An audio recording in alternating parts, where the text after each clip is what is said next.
So there are two alternatives for used fuel. एक तो है कि हम इसे रीप्रोसेस करें, number one reprocessing and recover the usable portion of it, right. Number two long term storage and final disposal without reprocessing. एक तो reprocess कर सकते हैं, एक है कि हमें रिप्रोसेस बगैर किए ही इसको अंडरग्राउंड डिस्पोजल करते हैं हम इसका, ठीक है, इसको डिस्पोज कर दें।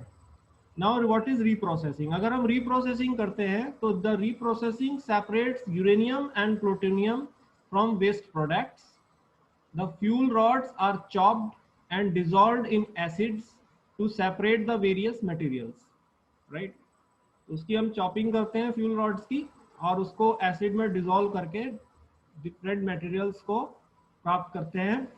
It enables recycling of the uranium and plutonium into fresh fuel and produces a significantly reduced amount of waste, right? तो इसमें जो वेस्ट प्रोड्यूस हो रहा है हमारा रिप्रोसेसिंग में, वो हमारा इंटरमीडिएट लेवल वेस्ट और हाई लेवल वेस्ट दोनों हो सकते हैं। The remaining 3% of high-level radioactive waste can be stored in liquid form and subsequently solidified. The uranium recovered from reprocessing, which typically contains a slightly higher concentration of U-235 than occurring in nature, can be reused after conversion and enrichment. Right? तो ये जो uranium oxide हमें मिल रहा है वो naturally occurring uranium oxide के comparison में 92U-235 को ज्यादा परसेंट में लिए हुआ है, यानी कि एनरिच्ड है।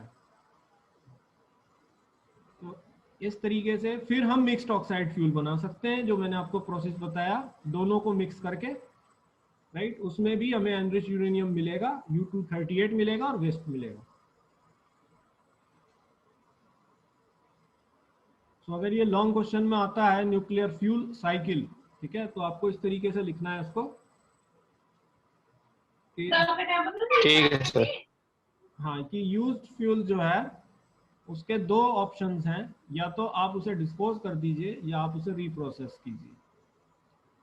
रीप्रोसेसिंग का फिर मेथड बता दीजिए कि इसमें फ्यूल रॉड्स को हम चॉप करते हैं, एसिड में डिसॉल्व करते हैं, ठीक है, और उससे जो है हमारा यूरेनियम और प्लूटोनियम ऑक्साइड सेपरेट हो जाती हैं और इसमें हमें वेस्ट भी मिलता है।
थोड़ा इसको आप नोट कर लो।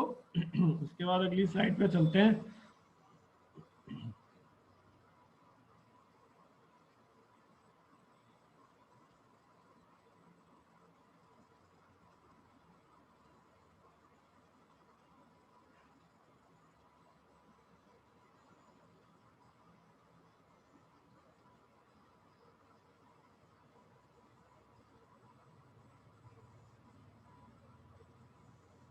तो आप न्यूक्लियर वेस्ट से एक साल के ऑपरेशन में करीब 4.8 टन ग्लास बना सकते हैं उसके वेस्ट प्रोडक्ट से।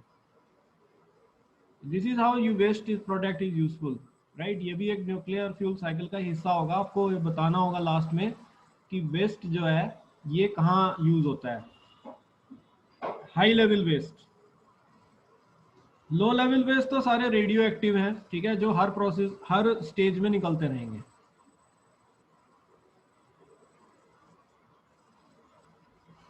राइट। इसके आगे आप लिखेंगे The oxides of uranium and plutonium are combined to form mixed oxide fuel. इसे MOX fuel कहते हैं क्योंकि इसमें दोनों होती हैं. The plutonium substitutes for the U-235 in normal uranium oxide fuel, right? तो जो नॉर्मल यूरेनियम ऑक्साइड फ्यूल है उसमें आप जानते हैं कि इसकी मात्रा केवल 0.7% है नेचुरली ऑकरिंग की. वो तो हम एनरिचमेंट करा के 3.5% से 6% तक लाते हैं, ठीक है. लेकिन ये प्लूटोनियम जो है ये ऐसा कर देने से, मिक्स ऑक्साइड बना देने से, क्योंकि ये फिजनेबल मटेरियल है, तो ये वही रोल अदा कर रहा है जो U-235 कर रहा है, right.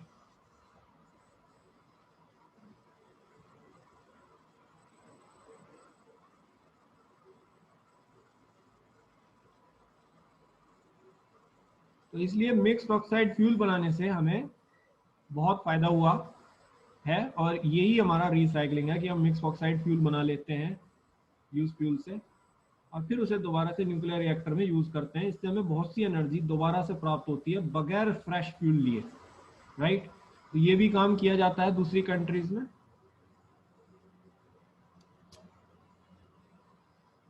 Now the plutonium substitutes for the U-235 in normal uranium oxide fuel.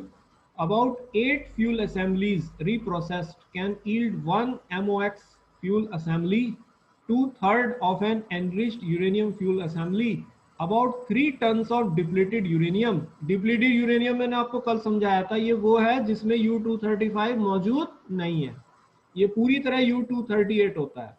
तो वही मैंने आपको कहा कि 3 टन U-238 बन रहा है and about 150 kilogram of waste, right. तो ये हमें मिल रहा है रीप्रोसेसिंग के दौरान मिक्स्ड ऑक्साइड फ्यूल के साथ.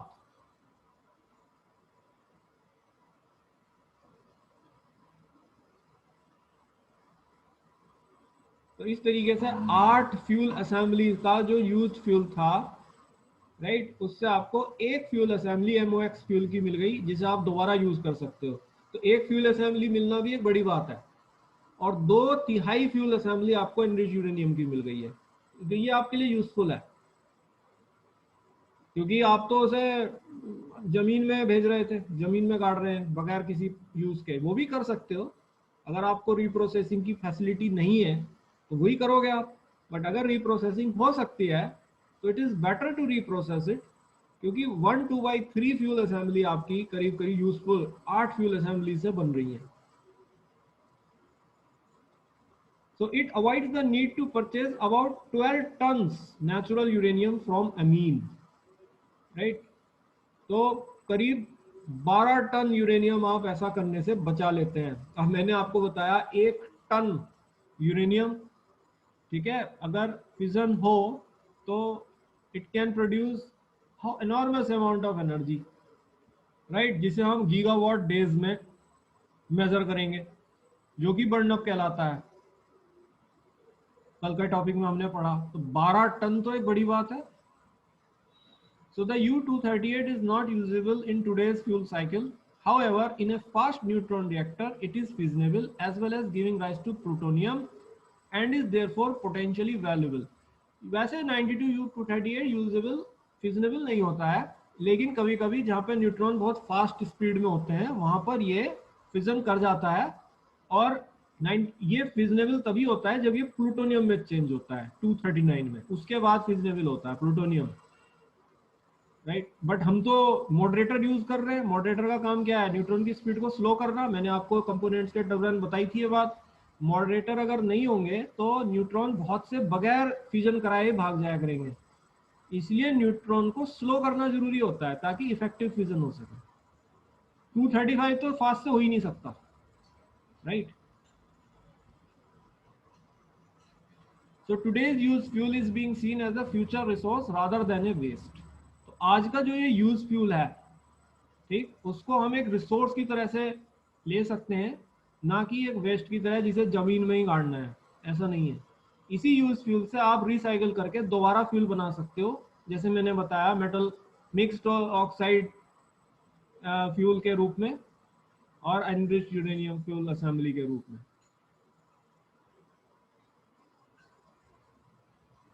So the wastes from the nuclear fuel cycle are categorized as high, medium or low level wastes by the amount of radiation they emit.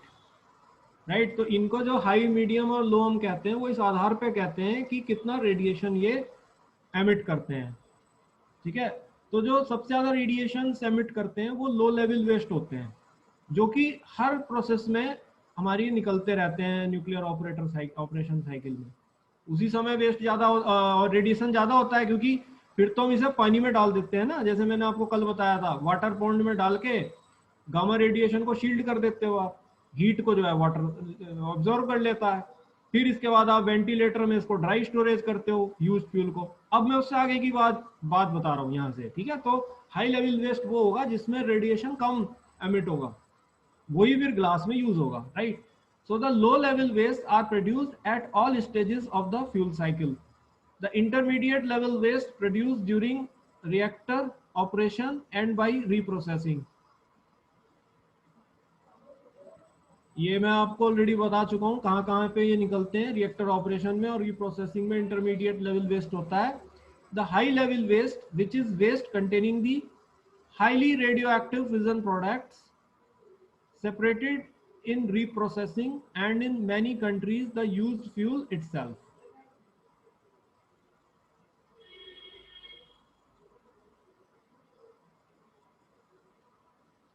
ये वो वेस्ट है जो हमने अभी रिप्रोसेसिंग में देखा। ठीक है, ये highly radioactive fission products होते हैं।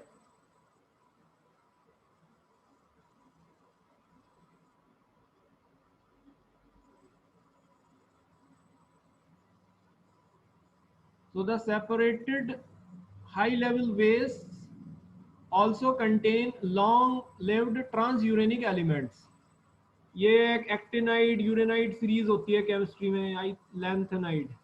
अच्छा, transuranic is something different, वो लैंथेनाइड सीरीज होती है। This is transuranic elements होते हैं ये। ठीक है, after reprocessing the liquid high level waste can be strongly heated to produce a dry powder.